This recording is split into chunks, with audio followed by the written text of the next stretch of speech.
Well, we would love if you could tell us what you're doing here today at the March for Life. Oh, I'm so excited to be here supporting life. Very pro-life. I think life starts at conception.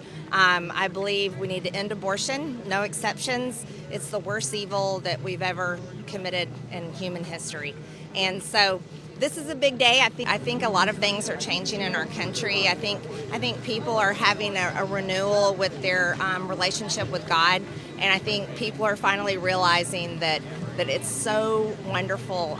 The birth of a child and life is just the greatest thing that we can ever celebrate. Just in case you are the luckiest person in America and you don't know who that was the Honorable Congresswoman Marjorie Taylor Greene from the great state of Georgia, championing herself as a warrior for life at an anti-abortion march. Congresswoman Greene got exactly what she wanted that day, which was the overturning of Roe v. Wade. Conservatives across this nation celebrated this as a day for life, a beautiful day, So let's check up in the great state of Georgia to see how things are going for them, thanks to Congresswoman Greene and conservatives everywhere. Unfortunately, there was nothing doctors could do. They did a CT scan and she had blood clots all in her head. So they had asked me if they could do a procedure to relieve them, and I said yes. And then they called me back and they said that they couldn't do it.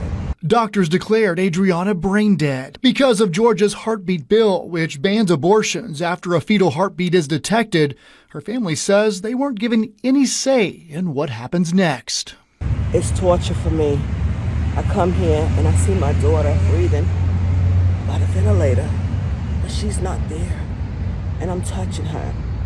And she has a son who I bring to see her. This doesn't seem like a very beautiful thing to me. Nor did it seem very pro-life or pro-family. Almost like they were lying. Adriana Smith has been brain dead since February, and we're almost June.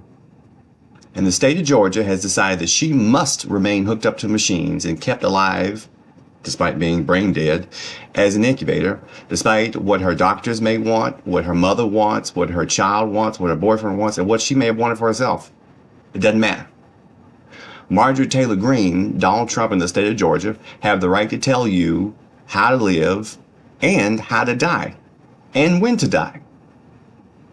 And it really doesn't matter what the health of this unborn child is either, because like I said, the doctors don't have a say-so in this matter. Welcome to The Handmaid's Tale, brought to you by conservatives. Now, 21 weeks pregnant, her baby's health uncertain. She's pregnant with my grandson, but my grandson may be blind, may not be able to walk, wheelchair bound. We don't know if he'll live once she has him. A situation she says no one should be forced into. It should have been left up to the family. I am certainly no doctor, but it seems like to me that if Adriana Smith was hypoxic long enough to cause brain death, for her to become brain dead, seemed like that's not a great thing for the fetus. But fortunately, I don't have to know the answer to that question because the decision is not mine to make. It's not her decision to make either. It's not her mother's decision to make. It's not her doctor's decision to make.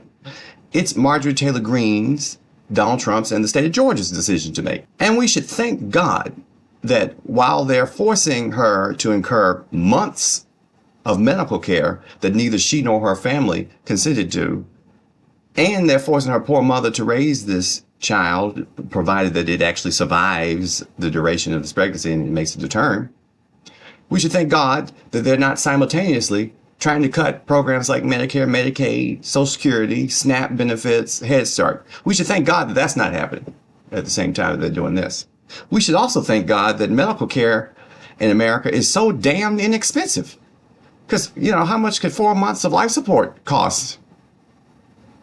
But the crazy doesn't stop there, unfortunately. Paramedics in Tifton, Georgia, responded to a call about an unconscious young woman. When they arrived, they determined the woman had experienced a miscarriage.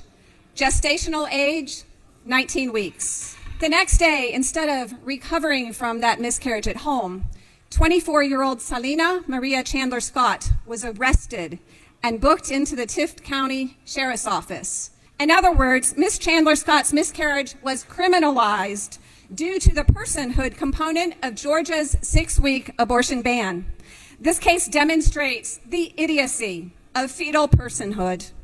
Every woman of reproductive age in Georgia who miscarries beyond the 6-week marker of Georgia's law can now be criminalized for a miscarriage. Fiction carries the burden of having to have some degree of believability, and reality does not carry that burden. We are forcing people to remain on life support against their wishes and their family's wishes, and we're arresting people for miscarriages.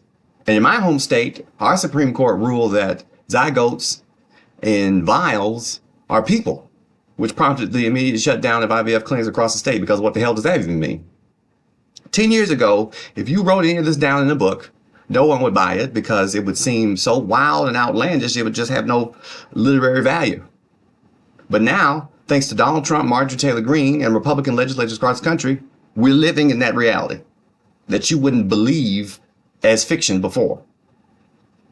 This is what happens when you elect loons who couldn't give a damn about you or your loved ones or your children if their life depended on it, when you elect them into office. And unfortunately, it's happening everywhere.